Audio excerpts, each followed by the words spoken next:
जो कहते हैं कि मुसलमानों की पार्टी, उनको ये जवाब है कि एक हिंदू के बेटा को 6 महीना पहले हमारे राष्ट्रीय अध्यक्ष आकर के अपना उम्मीदवार घोषित करते हैं। ये एक इतना बड़ा सम्मान।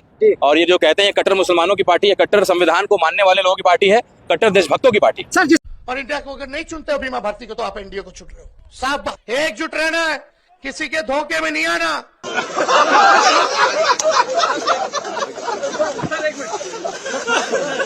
असदुद्दीन ओवैसी को साथ क्यों नहीं मिला लेती? अगर हम सबको दे देंगे तो हम कहाँ जाएंगे? आरजेडी को वोट करने में ज्यादा फायदा है या एमआईएम को वोट करने में ज्यादा फायदा है? दोनों में ज्यादा फर्क है नहीं। जब हम आरजेडी में वोट करते हैं तो उसमें यह होता है कि आपके 2-4 विधायक बनेंगे, आपको सरकार के पास जाके भीख मांगनी पड़ेगी। ए हुजूर, हमारे इलाके में पुल नहीं बना है, सड़कें नहीं बना है, कुछ दे दीजिए। इस तरह आजादी से लेकर 70 साल तक हमने वोट किया सिर्फ सरकार बना के नाम से। हमने उसको मजबूरी में वोट किया, हमने कभी गठबंधन सरकार की जरूरत नहीं बनी। जब हम जरूरत बनेंगे तो हम जो डिमांड करेंगे सरकार से, तो वो हमारे डिमांड को पूरा करेगा।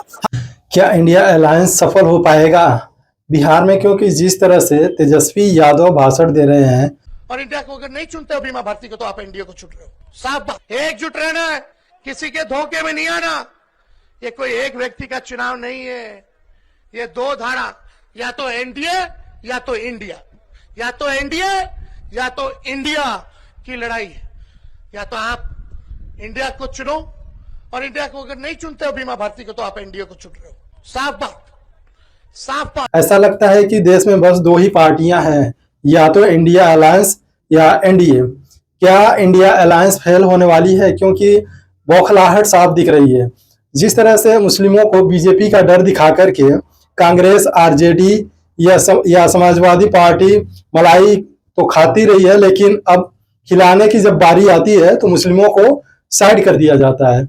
बीजेपी का डर दिखा करके वोट तो लेते हैं लेकिन हिस्सेदारी नहीं देते। एक तरह मुसलमानों का वोट पाने के लिए ये सभी पार्टियां बीजेपी का डर दिखा करके किस तरह से मुस्लिमों का वोट लेती हैं, और जब साथ देने की बात आती है तो सीधे मुकर जाते हैं। आप देख सकते हैं वीडियो में किस तरह से अखिलेश यादव गले मिलकर हंसी ठिठोली कर रहे हैं।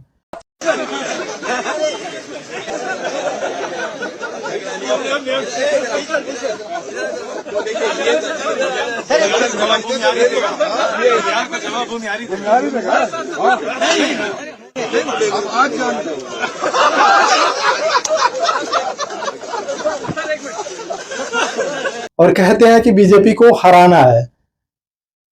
मुसलमानों को किस तरह से डर दिखाते हैं कि बीजेपी आ गई तो जैसे काना दज्जाल आ गया, और खुद जाकर के हंसी ठिठोली कर रहे हैं।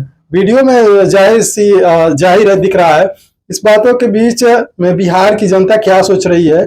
बिहार का इलेक्शन नजदीक है, लेकिन बिहार में जनता का झुकाव ज्यादातर एआईएमआईएम की तरफ दिख रहा है। बट अब देखिए, वोट करना ज्यादा फायदा किसको है? अक्लमंदी की बात है। आरजेडी को वोट करने में ज्यादा फायदा है या एमआईएम को वोट करने में ज्यादा फायदा है? दोनों में ज्यादा फर्क है नहीं।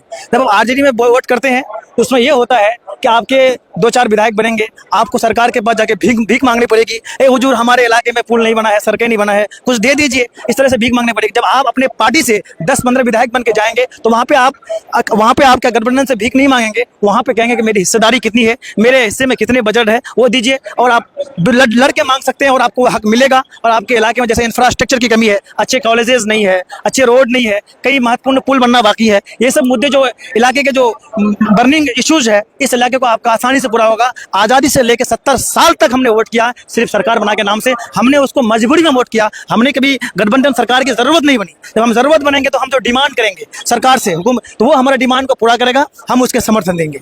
जो कहते हैं कि मुसलमानों की पार्टी, उनको ये जवाब है कि एक हिंदू के बेटा को 6 महीना पहले हमारे राष्ट्रीय अध्यक्ष आकर के अपना उम्मीदवार घोषित करते हैं। ये एक इतना बड़ा सम्मान।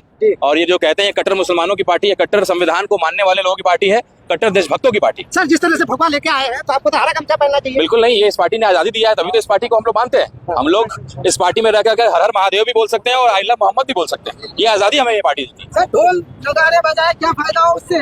फायदा ये हुआ कि जनता ने देख लिया। हम उनके पास दरवाजे के पास गिड़गिड़ाने नहीं गए थे, और शेर जब 2 कदम पीछे लेता है तो समझिए कि लंबी छलांग लेने वाला है। तो हम लोग 2 कदम पीछे आए थे और जनता की अदालत में अपने आप को हम लोगों ने पेश किया था कि ये जनता देखे कि भाई आप कहते हैं मुसलमानों की पार्टी है, मुसलमानों के लिए लड़ते हैं। और एक मुसलमान पुराना विधायक, 4 बार का विधायक, दरवाजे पे हमारे अख्तरुल ईमान साहब गए, पानी तक नहीं पूछा, कुर्सी तक नहीं पूछा, कोई एक आदमी हमसे बात तक करने नहीं आया, और आप कहते हैं मुसलमानों की पार्टी है। हम केवल कहते हैं 6 सीट तो वो भी नहीं दे सकता। 6 सीट छोड़िए, आपसे 1 सीट मांगेंगे तो वो भी नहीं दीजिएगा, क्योंकि आपको असलियत मालूम है।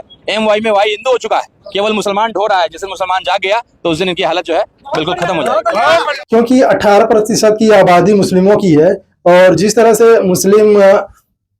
तरह मुस्लिम जाएंगे सरकार उसी का बनेगा। और जिस तरह से तेजस्वी यादव भाषण दे रहे हैं, असदुद्दीन ओवैसी को साथ क्यों नहीं मिला लेती? अगर हम सबको दे देंगे तो हम कहाँ जाएंगे?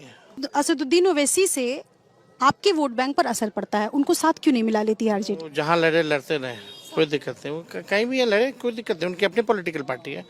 बिहार में कौन सी पार्टियां चुनाव नहीं लड़ना चाहती हैं? एनसीपी भी लड़ना चाहती है, एसपी भी लड़ना चाहती है, बीएसपी भी लड़ना चाहती है, टीएमसी भी लड़ना चाहती है, आपकी शिवसेना भी लड़ना चाहती है। तो हम बिहार में नहीं लड़ेंगे। अगर हम सबको दे देंगे तो हम कहाँ जाएंगे? भाषण दे रहे हैं, कह रहे हैं या तो इंडिया या तो एनडीए। ऐसा लगता है देश में बस दो ही पार्टी है, अब तो इंडिया या तो एनडीए। तो हमें तो नहीं लगता है कि मुस्लिमों का वोट इंडिया गठबंधन की तरफ जाने वाला है, क्योंकि इंडिया गठबंधन को मुंह की खानी पड़ेगी। आने वाले वक्त में जनता खुद ही इसका जवाब दे देगी। लेकिन तमाम लोग, बिहार के जो लोग हैं, ये हिंदू हो या मुस्लिम हो, वो एक तरफा दिख रहे हैं। जाहिर बात है, अगर AIMIM को इंडिया अलायंस में शामिल नहीं किया गया तो भारी नुकसान झेलना पड़ेगा। हालांकि ये खुद AIMIM को बीजेपी का बी टीम कहते हैं, लेकिन जिस तरह से सामने आ रहा है वीडियो और लोग जिस तरह से बातें कर रहे हैं, ऐसा लगता नहीं है कि मतलब बी टीम असदुद्दीन ओवैसी है। ऐसा लगता है कि बी टीम ये खुद है। इनके खुद के नेता बीजेपी में हैं और ये कहते हैं कि हम वोट अधिकार की मांग कर रहे हैं, वोटों की जो चोरी हो रही है उसका अधिकार की बात कर रहे हैं और बीजेपी को हराएंगे, ऐसा इनका कहना है, मेरा कहना नहीं है। ऐसा आरजेडी इंडिया अलायंस का पूरा मतलब जो अलायंस बना है, ऐसा इनका कहना है। लेकिन जिस तरह से ये सबका साथ सबका विकास, एक तरफ से बीजेपी भी कहती है सबका साथ सबका विकास, लेकिन करती क्या है वो तो सबके आंखों के पास में सबको दिखाई दे रहा है। उसी तरह से कांग्रेस और इंडिया अलायंस भी अभी उसी के राह कदम पे चलना शुरू कर दिया है। तो आने वाले वक्तों में किस तरह से और किस तरफ झुकाव रहेगा, हालांकि जहां जहां भी AIMIM का भाषण हो रहा है, जहां जहां असदुद्दीन ओवैसी आ रहे हैं, लोगों का भीड़ काफी हुजूम देखने को मिल रहा है। और खास करके मुस्लिम समुदाय के लोग जो 18% हैं, हालांकि इस 18% से ज्यादा जो है कि शेड्यूल कास्ट के लोग हैं, लेकिन दूसरे नंबर पे मुस्लिम बिरादरी आती है, तो हुजूम उमड़ जाता है और कुछ ना कुछ कहीं ना कहीं से हिंदू वोट भी कटने वाले हैं। क्योंकि असदुद्दीन ओवैसी का कहना है कि मुस्लिम, दलित, पिछड़ा, इन सभी को साथ में लेकर के जिस प्रकार से भाषण भी देते हैं और जमीन पर भी दिखाई देते हैं, तो इस तरह से हमें नहीं लगता है कि मतलब पूरा का पूरा बस मुस्लिमों का ही वोट बटोर पाएंगे। ऐसा लगता है कि मुस्लिम तो एक तरफा जाएंगे ही, लेकिन कुछ हिंदू वोट्स हैं उनको भी ये अपने तरफ लेकर के आएंगे। अब इस विचार पे आप क्या सोचते हैं और बिहार इलेक्शन पे आप क्या सोचते हैं, इंडिया अलायंस पे आप क्या सोचते हैं, इसके बारे में कमेंट बॉक्स खुला है, उसमें अपनी राय दीजिए। और तब तक के लिए बने रहिए हमारे साथ में। मेरा नाम है सलीम अंसारी और आप देख रहे हैं सलाम इंडिया लाइव। शुक्रिया।